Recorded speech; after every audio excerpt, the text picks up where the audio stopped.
Learning a new language is always a mind.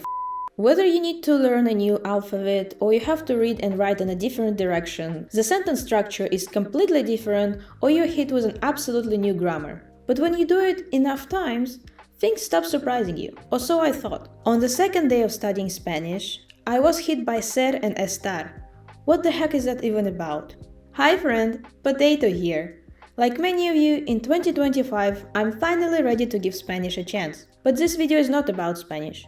Today, I will tell you a secret that has been passed down to me from my potato mother, who learned it from her potato mother, who learned it from her potato mother, who won it from Miss Green Broccoli in the game of Mahjong. I shall tell you the 4 things you need to start learning a new language today. The first month of learning a new language, even the first week, can be both very exciting and stressful. The trouble is that you need to find the best resources for yourself to start your language journey. Because, honestly, just like your teacher, they will either make you or break you. Whoa. Slow down. Do not need to start Googling best resources to learn gibberish just yet. What are the best resources anyways? You might think they are the books with the best reviews, or courses that made the list on a reputable website, or a method that is proven to be the most efficient. Just like beauty, I think it's subjective. Unless you're Miss All Sunday. Oh Robin, please step on me. Well, what I wanted to say is the best resources will depend on you, your goals, motivations, and how you want to learn the language. A dictionary. A digital one. This might be obvious, but seems to be overlooked or forgotten by so many people. You can probably use Google Translate as it's been getting better and better over the years, but I bet there is better options specifically for your language. I'm absolutely obsessed with Spanish Dict for Spanish. There is a desktop version and a mobile app. If you create an account, you can add words into lists, review them with flashcards, quizzes, drills, there are games, word of the day, and much more. You can also translate full sentences and the pronunciation is on point. For Japanese, I used jisho.org. I like it because it gives example sentences and you can look for words containing specific kanjis. For Russian, I recommend switching Google Translate to Yandex Translate as it is more natural, and I was recommended Papago by a Korean teacher last year. It's honestly life-changing to find a dictionary that not only gives you a translation, but shows examples, context, and has other helpful features. A textbook or a course. You need a roadmap, which you can create yourself if you're Mr. Fancy Pants, but I prefer to use an already prepared path when I'm just starting. Depending on the language, you will either have an overwhelming amount of available materials or a very insufficient amount of materials.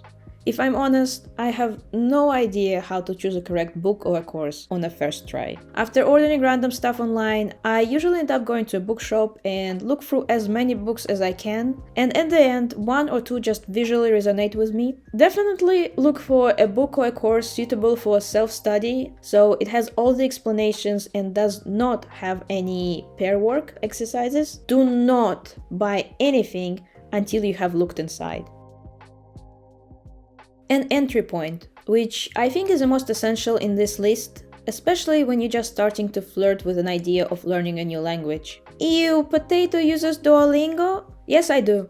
Get over yourself. It is very popular to hate on Duolingo in the language learning community, isn't it? And 95% of the criticism is usually, Duolingo teaches useless stuff, like a red crocodile is drinking coffee. This might be an obvious flaw of Duolingo, or you just do not have enough brain cells to change a few nouns in a sentence to make it a useful one. Like, an Italian man is drinking coffee. Duh. With Oxford University making brain rot the word of the year for 2024, I'm not surprised. But what do I know? I'm just a potato. And I also believe that ridiculous examples make language learning more interesting and easy to remember. I bet there is research backing this up. So, what is an entry point? Honestly, this could be anything like an app or YouTube channel. Anything that is easily accessible and you can use right now to keep yourself engaged, motivated, and interested while you're figuring out how you're going to learn a new language. And if you're already actively learning a language, this can be something that you go back to now and then when you are feeling not too motivated to study